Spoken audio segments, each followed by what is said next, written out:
ಇಂದು ನಾವು ಒಂದು ಅದ್ಭುತ, ಪರೀಕ್ಷಿತ ಮತ್ತು ಶ್ರದ್ಧೆಯಿಂದ ನಂಬಬಹುದಾದ ವಿಧಾನವನ್ನು ತಿಳಿದುಕೊಳ್ಳಲಿದ್ದೇವೆ. ಮಹಾಲಕ್ಷ್ಮಿಯನ್ನು ಆಕರ್ಷಿಸಲು 3 ಶುಕ್ರವಾರ ದೀಪ ಹಚ್ಚುವ ಪರಂಪರೆಯ ಮಹತ್ವ ಏನು? ಅದನ್ನು ಹೇಗೆ ಮಾಡಬೇಕು? ಇದರ ಲಾಭಗಳು ಏನು? ಇವುಗಳ ಬಗ್ಗೆ ಈ ವಿಡಿಯೋದಲ್ಲಿ ಸಂಪೂರ್ಣ ಮಾಹಿತಿ ನೀಡಲಾಗುವುದು. ಕೊನೆವರೆಗೆ ಗಮನವಾಗಿ ನೋಡಿ, ಲೈಕ್ ಮಾಡಿ, ಶೇರ್ ಮಾಡಿ ಮತ್ತು ನಿಮ್ಮ ಅನಿಸಿಕೆ ಕಾಮೆಂಟ್ ಮಾಡಿ.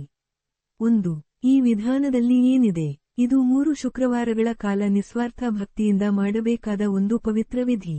ಇದು ನಿಮ್ಮ ಮನೆಯಲ್ಲಿ ಶ್ರೀ ಮಹಾಲಕ್ಷ್ಮಿಯ ಅನುಗ್ರಹ ಪಡೆಯಲು ಅತ್ಯಂತ ಪರಿಣಾಮಕಾರಿಯಾದ ಉಪಾಯ. ಈ ಕ್ರಮವನ್ನು ಅನುಸರಿಸಿದರೆ ಮನೆಯ ಆರ್ಥಿಕ ಸ್ಥಿತಿಯಲ್ಲಿ ಸುಧಾರಣೆ ಕಾಣಬಹುದು. 2. ಏಕೆ ಶುಕ್ರವಾರವೇ? ಶುಕ್ರವಾರ ಮಹಾಲಕ್ಷ್ಮಿಯ ಪ್ರಿಯ ದಿನವಾಗಿದೆ. ಈ ದಿನ ಲಕ್ಷ್ಮೀ ದೇವಿಯನ್ನು ಆರಾಧಿಸುವುದರಿಂದ ಆಕೆಯ ಕೃಪೆಯು ನಿಮ್ಮ ಮನೆಯಲ್ಲಿ ನೆಲೆಸುತ್ತದೆ. ಶುಕ್ರವಾರದ ದಿನ ಶುಭ ದಿನ ಎಂದು ಶಾಸ್ತ್ರಗಳು ಹೇಳುತ್ತವೆ. 3.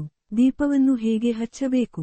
ಶುದ್ಧ ಮನಸ್ಸಿನಿಂದ ಶುಕ್ರವಾರ ಸಂಧ್ಯಾ ಸಮಯದಲ್ಲಿ ಸಾಯಂಕಾಲ 6 ರಿಂದ 7 ದೀಪ ಹಚ್ಚಬೇಕು.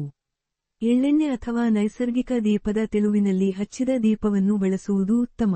ದೀಪವನ್ನು ತೂಸುಪಲ್ಲಿ ಅಥವಾ ತುಳಸಿ ಗಿಡದ ಹತ್ತಿರ ಇರಿಸಬೇಕು.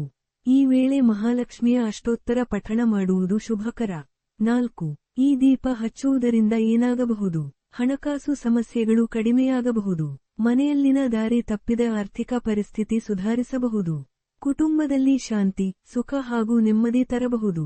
ನಕಾರಾತ್ಮಕ ಶಕ್ತಿ ನಿವಾರಣೆಯಾಗಬಹುದು. ಈ ದೀಪವನ್ನು ಹಚ್ಚಿದ 3 ವಾರಗಳೊಳಗೆ ಪ್ರಯೋಜನಗಳು ಕಾಣಬಹುದು. 5. ಯಾವ ಮಂತ್ರಗಳನ್ನು ಜಪಿಸಬಹುದು? ಓಂ ಶ್ರೀಂ ಹ್ರೀಂ ಶ್ರೀ ಮಹಾಲಕ್ಷ್ಮ್ಯೈ ನಮಃ. ಓಂ ಮಹಾಲಕ್ಷ್ಮಿ ಚ ವಿದ್ಮಹೇ ವಿಷ್ಣು ಪತ್ನಿ ಚ ಧೀಮಹಿ ತನ್ನೋ ಲಕ್ಷ್ಮೀ ಪ್ರಚೋದಯಾತ್. ಈ ಮಂತ್ರವನ್ನು 108 ಬಾರಿ ಜಪಿಸಿದರೆ ಅದ್ಭುತ ಫಲಪ್ರಾಪ್ತಿ. ಜಪ ಮಾಡಿದ ಬಳಿಕ ಲಕ್ಷ್ಮಿ ಅಷ್ಟೋತ್ತರ ನಾಮಾವಳಿಯನ್ನು ಪಠಿಸುವುದು ಉತ್ತಮ. 6. ನೈವೇದ್ಯ ಏನು ಸಮರ್ಪಿಸಬೇಕು?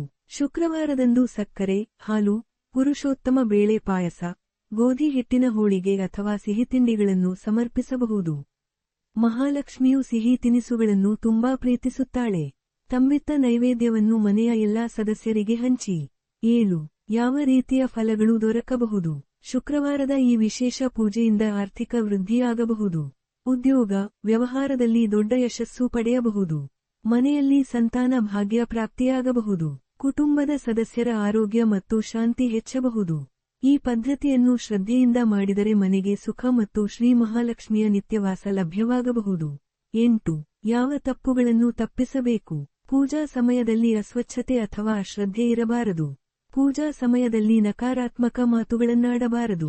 ಮಹಾಲಕ್ಷ್ಮಿ ಪೂಜೆಯ ಸಂದರ್ಭದಲ್ಲಿ ಮದ್ಯಪಾನ, ಮಾಂಸಾಹಾರ ಸೇವಿಸಬಾರದು. ನೈವೇದ್ಯ ನೀಡಿದ ನಂತರ ಅದನ್ನು ಸ್ವಚ್ಛವಾಗಿ ಹಂಚಿ. ಪ್ರತಿ ಶುಕ್ರವಾರ ಪೂಜೆಯ ನಂತರ ಮಹಿಳೆಯರಿಗೆ ಅಥವಾ ದರ್ಶನಾರ್ಥಿಗಳಿಗೆ ದಾನ ಮಾಡುವುದು ಅತ್ಯಂತ ಶುಭ. 9. ಪೂಜೆಯ ಕೊನೆಯ ಹಂತ. ದೀಪ ಆರಾಧನೆ ಮುಗಿದ ನಂತರ ಆ ದೀಪದ ಬೆಳಕಿನಲ್ಲಿ ಸ್ವಲ್ಪ ಕ್ಷಣ ಮೌನ ಧ್ಯಾನ ಮಾಡಿ. ನಂತರ ಮನೆಯ ಎಲ್ಲ ಕೋಣಗಳಿಗೆ ದೀಪದ ಬೆಳಕನ್ನು ತೋರಿಸಿ. ಮನೆಯಲ್ಲಿ ನವರತ್ನದ ನೀರು ಅಥವಾ ಗಂಧದ ನೀರು ಸ್ಪ್ರೇ ಮಾಡುವುದು ಉತ್ತಮ. ಇಂತಹ ಶ್ರದ್ಧೆಯ ಪೂಜೆ ಮಾಡಿದರೆ ಮಹಾಲಕ್ಷ್ಮಿಯ ಪ್ರಸನ್ನತೆ ಶೀಘ್ರವೇ ದೊರಕುತ್ತದೆ. ಉನ್ನತ ಪ್ರಭಾವವನ್ನು ಪಡಿಸುವ ಪುಟ. ಇದು ಕೇವಲ ಅದೃಷ್ಟವನ್ನೇ ಮೇಲಕ್ಕೆತ್ತುವ ಒಂದು ವಿಧಾನವಲ್ಲ. ಇದನ್ನು ಅನುಸರಿಸುವ ಮೂಲಕ ಮನಸ್ಸಿಗೆ ಶ್ರದ್ಧೆ, ಶಾಂತಿ ಮತ್ತು ಆರ್ಥಿಕ ಸುಧಾರಣೆ ತರುವ ಶಕ್ತಿಯಿದೆ.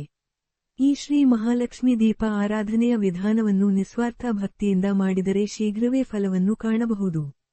ಇದನ್ನು ನಂಬಿಕೆಯಿಂದ ಮಾಡಿದರೆ ನಾವೇನು ಗಳಿಸಬಲ್ಲೆವು ಎಂಬುದರ ಅನುಭವ ನಮಗೆ ದೊರೆಯಲಿದೆ. ನಿಮಗೂ ಈ ವಿಧಾನ ಪ್ರಯೋಜನಕರವೆಂದು ಅನ್ನಿಸಿದರೆ ಈ ವಿಡಿಯೋವನ್ನು ಶೇರ್ ಮಾಡಿ. ನಿಮ್ಮ ಸ್ನೇಹಿತರು, ಕುಟುಂಬ ಸದಸ್ಯರಿಗೂ ಈ ಮಹತ್ವದ ವಿಷಯ ತಿಳಿಸಿ.